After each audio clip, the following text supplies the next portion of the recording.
Hello friends, this is Hitesh Mewada. Welcome to the channel.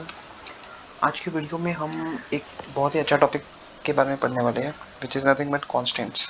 Constants को हम tokens कहते हैं। टोकन्स सी प्लस प्लस के 5 टोकन्स थे जो कि हमने पहले की वीडियो में देखे थे, which are nothing but keywords, identifiers, constant, strings and operators. तो आज की वीडियो में हम कॉन्स्टेंट्स के बारे में पढ़ने वाले हैं। तो कॉन्स्टेंट्स एक टोकन है सी प्लस प्लस का। सेकेंड पॉइंट कि कांस्टेंट एक बार आप डिसाइड कर लेते हो आपके प्रोग्राम में, तो हम उसको चेंज नहीं कर सकते। यहाँ पे मैं आपको एग्जांपल देके दिखाऊंगा। जैसे कि सपोज कैसे डिक्लेयर करते हैं कांस्टेंट। कांस्टेंट जैसे कि हम नॉर्मली इंट ए लिखते हैं। Now here what is int? Int is data type and A is a variable. ये सब बेसिक टर्मिनोलॉजीज हैं। आपको अगर नहीं समझ रही है तो आप प्लेलिस्ट फॉलो करिए। अगर आप अच्छे से प्लेलिस्ट फॉलो करेंगे तो आपको पूरी टर्मिनोलॉजीज अच्छे से समझ में आ जाएगी। अब अगर मैं यहाँ पे लिख देता हूँ कॉन्स्ट, कि मैंने यहाँ पे कॉन्स्ट लिख दिया। कॉन्स्ट यानी कि कांस्टेंट। आप देख सकते हो यहाँ पे वो ब्लू कलर से हाईलाइट हो चुका है, which means it is a keyword. Keyword के बारे में भी मैंने पहले की वीडियो में आपको बताया है, तो प्लीज़ मेक श्योर आप देख लीजिए। और यहाँ पे मैं अगर लिख देता हूँ कि अगर मैं ए इक्वल टू 64 रखना चाहता हूँ, तो ये कॉन्स्टेंट बन चुका है। अगर मैं इसको प्रिंट करूँ तो what it will represent, print ऐसे किया जाता है जैसे कि सी आउट ए। तो जैसे मैं इसको प्रिंट करता हूँ, आप देख सकते हो यहाँ पे 64 प्रिंट हो चुका है। बट अगर मैं यहाँ पे वापस लिखूँ कि ए इक्वल टू 63 या 53 जो भी लिख दूँ मैं यहाँ पे, तो मैं वो नहीं कर पाऊँगा। आप देख सकते हो यहाँ पे मुझे एक एरर आ चुका है, assignment of read only variable. Which means कि आप कांस्टेंट को, जो चीज़ अगर कांस्टेंट बना दी गई है, उसको आप चेंज नहीं कर सकते इन अ प्रोग्राम। तो मेक श्योर आप ये याद रखें कि कांस्टेंट कभी चेंज नहीं होगा। नेक्स्ट थिंग मैं आपको बताना चाहूँगा कि वेरिएबल्स डिक्लेरेशन के बारे में। कैसे वेरिएबल डिक्लेयर करते हैं हम वेरिएबल डिक्लेयर करते हैं कुछ नाम से, और उसके आगे हम लगाते हैं डेटा टाइप। ठीक है। तो हम कोई भी वेरिएबल्स डिक्लेयर करने से पहले हम यहाँ लिखते हैं उसका डेटा टाइप, जैसे कि इंट, और फिर हम लिखते हैं वेरिएबल का नाम जैसे कि ए। तो ये हो गया वेरिएबल डिक्लेरेशन। अब यहाँ पे आप सारे वेरिएबल्स, यानी कि आप प्रोग्राम में जितने भी वेरिएबल्स यूज़ करोगे वो आप डायरेक्टली टॉप पे भी लिख सकते हो, या जैसे जैसे मैं वेरिएबल्स को यूज़ करूँगा वैसे वैसे मैं अपने प्रोग्राम्स में लिखते जाऊँगा। दोनों अप्रोच सही है। दोनों अप्रोच के अपने अपने एडवांटेज और डिसएडवांटेज है। डिसएडवांटेज ये है कि अगर आप जैसे जैसे यूज़ आ रहा है वैसे वैसे वेरिएबल का नामकरण करोगे, तो प्रॉब्लम ये आएगा कि आपको सारे वेरिएबल्स के नाम एक साथ में नहीं देखने मिलेंगे। लेकिन एडवांटेज ये है कि आपको पहले सोचना नहीं होगा कि आप क्या क्या वेरिएबल्स यूज़ करने वाले हो। तो ये काफ़ी अच्छा और गुड एग्जांपल है आपके वेरिएबल्स के लिए।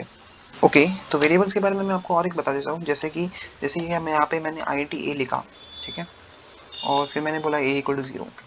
तो ये एक तरीका हो गया कि मैंने पहले वेरिएबल को डिक्लेयर किया एंड देन मैंने उसको जीरो, उसकी वैल्यू मैंने जीरो कर दी। क्या मैं ये डायरेक्ट कर सकता हूँ? जी हाँ, मैं ये डायरेक्ट भी कर सकता था, यानी कि मैं यहाँ पे ए इक्वल टू 0 डायरेक्ट लिख सकता था, विच इज़ ऑल्सो अलाउड। तो यहाँ पे अगर मैं सी आउट ए लिखूँगा तो आप देख सकते हो यहाँ पे मुझे जीरो प्रिंट होना चाहिए और हो रहा है। लेकिन अगर मैंने ए इक्वल टू 0 को हटा दिया तब प्रॉब्लम आने वाली है। यहाँ पे देखिए, आप प्रॉब्लम देख सकते हो, यहाँ पे 32633 आ रहा है, यानी कि गार्बेज वैल्यू है। क्या है ये गार्बेज वैल्यू है। यहाँ पे कोई भी वैल्यू ए में इनिशियलाइज हो चुकी है, क्योंकि मैंने उसको कोई वैल्यू नहीं दी, तो वो अपने आप कोई ना कोई वैल्यू उसने ले ली।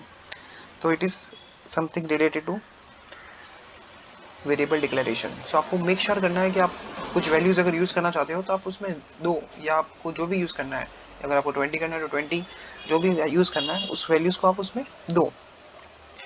ओके, इसी के साथ नेक्स्ट टॉपिक जो हम बात करने वाले हैं वो है ऑपरेटर्स। अब हमारे पास बहुत टाइप्स के ऑपरेटर है, जैसे जैसे हम आएंगे वैसे वैसे हम इसको यूज़ करेंगे। सबसे पहले तो मैं आपको बता देता हूँ कि जहाँ जहाँ पे हमने ये सी आउट में ये जो लिखा है डबल डैश, ठीक है, तो इसको हम बोलते हैं insertion operator. Insertion insertion operator. अभी ये इंसर्शन ऑपरेटर क्यों है? क्योंकि हम आउटपुट स्क्रीन पे कुछ इंसर्ट कर रहे हैं। कौन इंसर्ट कर रहा है? प्रोग्रामर इंसर्ट कर रहा है। हम प्रोग्रामर आउटपुट स्क्रीन पे कुछ इंसर्ट कर रहे हैं, इसलिए हम इसको इंसर्शन ऑपरेटर बोलते हैं। मैं इसको रिप्रेजेंट करके बता देता हूँ। और अगर मैं सी इन यूज़ कर रहा हूँ, सी इन ए, यहाँ पे ये जो ऑपरेटर है ये वाला, इसको बोलते हैं एक्सट्रैक्शन ऑपरेटर। यहाँ पे इसको एक्सट्रैक्शन ऑपरेटर इसलिए कहा जाता है बिकॉज यहाँ पे मैं यूज़र से कुछ एक्सट्रैक्ट कर रहा हूँ। एक्सट्रैक्ट मीन्स मैं कुछ यूज़र से ले रहा हूँ, कुछ वैल्यू को ले रहा हूँ। तो इसलिए इसको एक्सट्रैक्शन ऑपरेटर कहा जाता है। इसका यूज़ क्या है, इनपुट और आउटपुट के लिए यूज़ है, जैसे कि आपने देख लिया यहाँ पे। एक और ऑपरेटर है जो कि है स्कोप रिजोल्यूशन ऑपरेटर, वो हम इसके हेल्प से हम लोग उसको विजुलाइज करते हैं।